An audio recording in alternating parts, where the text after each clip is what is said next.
দেওয়ান, আমার হাজবেন্ডের নাম সৌরভ দেওয়ান।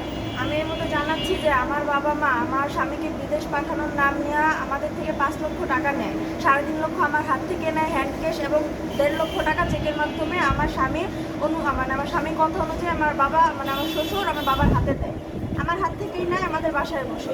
ইতিমধ্যে আমরা তাদের কাছে বিদেশ পাঠাবে বলে নিছে, তা সেই বিষয়ে আমরা তাদের কাছে বলেছি, ভিসা দেওয়ার কথা বলতেছি, ওনারা না দিয়ে উল্টা আমাকে এখান থেকে ছাড়াই নিয়ে অন্যত্র বিয়ে দেওয়ার চিন্তা ভাবনা করতেছে, এবং সেই টাকা ফেরত দেওয়ার তো কোনো খবর নেই। ওটা আমাদের নামে ওনারা আমাদেরকে হয়রান করতেছে, হস্তক্ষেপ করতেছে।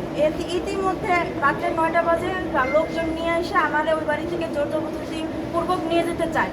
এর মধ্যে আমার শ্বশুর বাধা দেয়, আমার শ্বশুরের গায়ে হাত পর্যন্ত তোলা হয়, আমাকেও মারধর করা হয়, 8-10 জন লোক নিয়ে আসা হয়। তারপরে দিন যে আমরা থানায় একটু অভিযোগ করে এবং কোর্টে একটি এফিডেভিট করি। তারপরে পরশু দিন বুধবার বিকালবেলা আমার শ্বশুর উপজেলার সামনে দিয়ে যাওয়ার সময় তারা 10-12 জন মিলে আমার শ্বশুরকে আটকায় ওনার মোবাইল, মোটরসাইকেল, চাবি সব নিয়ে নেয়। ওনাকে আমার বাবা মা লোকজন নিয়ে আটকানোর পর আমার শ্বশুরের থেকে মোবাইল, চাবি সব নিয়ে নেয় এবং কি ওখানে মারধরও করা হয়। ইতিমধ্যে আমরা জানতে পারি আমার খালু শ্বশুর, ওনার মাধ্যমে আমরা জানতে পারি যে উনি আব্বারে ওখানে আটকায় রাখা হয়েছে।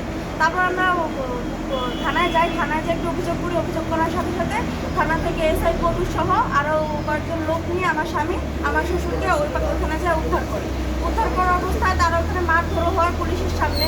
তারপর হচ্ছে যে কারণ ইস্টামার ডেমিতে তারা সই নেয় আমার শ্বশুরের থেকে, জোরপূর্বক সই নেয়, কিন্তু আমরা সেই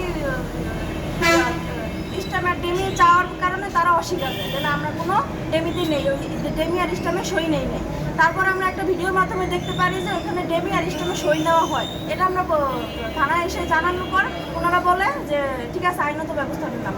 এখন আমার কথা হচ্ছে একটাই, আমার ওই স্বামী 5 লক্ষ টাকা এবং ওই ইস্টামার ডেমি কি জিনিস ওগুলো আমরা ফেরত পেতে চাই, আর আমার নিরাপত্তার চাচ্ছি আর কি। এটাই মূলত আমার বক্তব্য।